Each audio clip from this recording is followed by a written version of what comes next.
हे माझ्याकडे गुलाबाचं झाड आहे आणि आता ते मोठं झालेलं आहे. आता ते झाडच झालेलं आहे. खूप सारे गुलाब आलेले आहेत आणि किती सुंदर कलर आहे पहा. देशी गुलाब आहे, कटिंगपासून लावलेला आहे आणि उंच झालेला आहे. पलीकडून बराच कट केलेला आहे आणि फुलं खूप सुंदर आहेत. हे पहा, कटिंग केल्यानंतर अजून फुटवे येतात आणि खूप फुलं येतात. याला केळीचे सालं आणि अंड्याचे टरफलं असं मी 1-2 वेळा वर्षातून त्याच्या जमिनीत असल्यामुळे मातीमध्येच पुरून टाकते.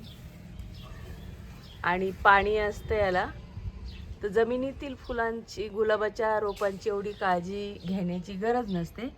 जसं की कुंडीमध्ये दर 15-20 दिवसांनी काहीतरी त्याला खत पाणी द्यावंच लागतं. तर हे कटिंगपासून खूप सोप्या पद्धतीने उगवलं जातं. एक फांदी लावली होती, हे पहा किती मोठं झालेलं आहे. सतत खालून फुटवे फुटत राहतात आणि फुलं पण भरपूर येतात. तर तुम्ही सुद्धा ही कटिंग आता पावसाळ्यात लावू शकता. आणि याचा मी गुलकंद करणार आहे. तर हे सर्व फुलं मी काढून घेणार आहे. आणि गुलकंद हे किती औषधी असतं हे तुम्हाला पण माहीत आहे. तर गुलाबी फुलं असतात त्याचा पण गुलकंद केला जातो आणि ह्या फुलांचा पण गुलकंद केला जातो. नर्सरीमध्ये सुद्धा याचं तुम्हाला रोप आरामशीर मिळून जाईल. तर जवळच्या नर्सरीमध्ये तुम्ही एकदा जाऊन चेक करा.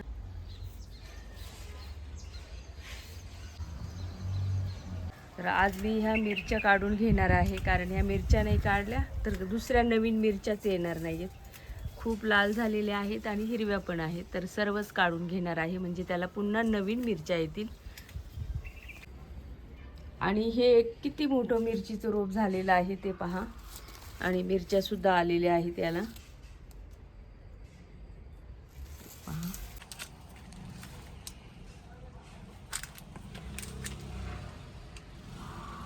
आता त्याला आडवं धरलेलं आहे, पण खूप मोठं झालेलं आहे. हे सुद्धा 5 फुटाचं तरी ते रोप झालेलं आहे आणि हळूहळू याला मिरच्या आलेल्या आहेत.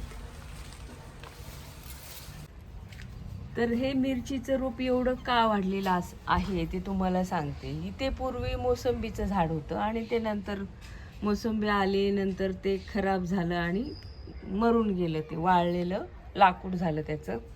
पण त्याच्या अगोदर मी त्याला असं किचनमधील कचरा होता तो खूप ह्या जागेवरती जिरवलेला होता आणि त्याच्यावरती हे आपोआप रोप उगवलेलं आहे आणि ते इतकं मोठं झालेलं आहे. तर आता खूप दिवस झाले हे वाढत होतं, मी काही त्याच्याकडे लक्ष दिले नाही. पण म्हटलं आज चला पाहावं याला मिरच्या आलेत का. तर आतमध्ये भरपूर मिरच्या आलेल्या आहेत आणि अजून थोड्या दिवसांनी पाहूयात याला किती मिरच्या येतात ते. तर मला इतकी गुलाबाची फुलं मिळालेली आहेत आणि खूप साऱ्या मिरच्या पण मिळालेल्या आहेत. आणि ह्याच जास्वंदीची मी कटिंग आणलेली आहे, ते पण त्याच्यातच लावून टाकणार. जी जास्वंद होती त्याची मी कटिंग केली होती आणि अशी पाऊस येत होता म्हणून सोडून दिली होती. त्याचे तसेच फुलं उमलले, मग मी तसंच आणून याच्यामध्ये लावलेलं आहे त्याला. तर मी पुन्हा त्या जास्वंदीची कटिंग आणलेली आहे, त्याला जे फुलं आले होते 2, याच्यामध्येच मी आता एक एक कटिंग लावून देणार आहे आणि मला सकाळी सकाळी फुलं उमललेली दिसतील. मला टेरेसवरती जावं लागतं फुलं पाहण्यासाठी. वर्षभर आपण अशा गुलाबांचा गुलकंद घरामध्ये करून ठेवू शकतो. आपल्या शरीरात जी उष्णता तयार झालेली असते, आपण काहीतरी खाल्लेलं असतं आगळं वेगळं बाहेरचं, तर त्यामुळे आपल्या शरीरात गरमी पडते, तेव्हा हा गुलकंद आपल्याला खूप उपयोगासाठी येतो.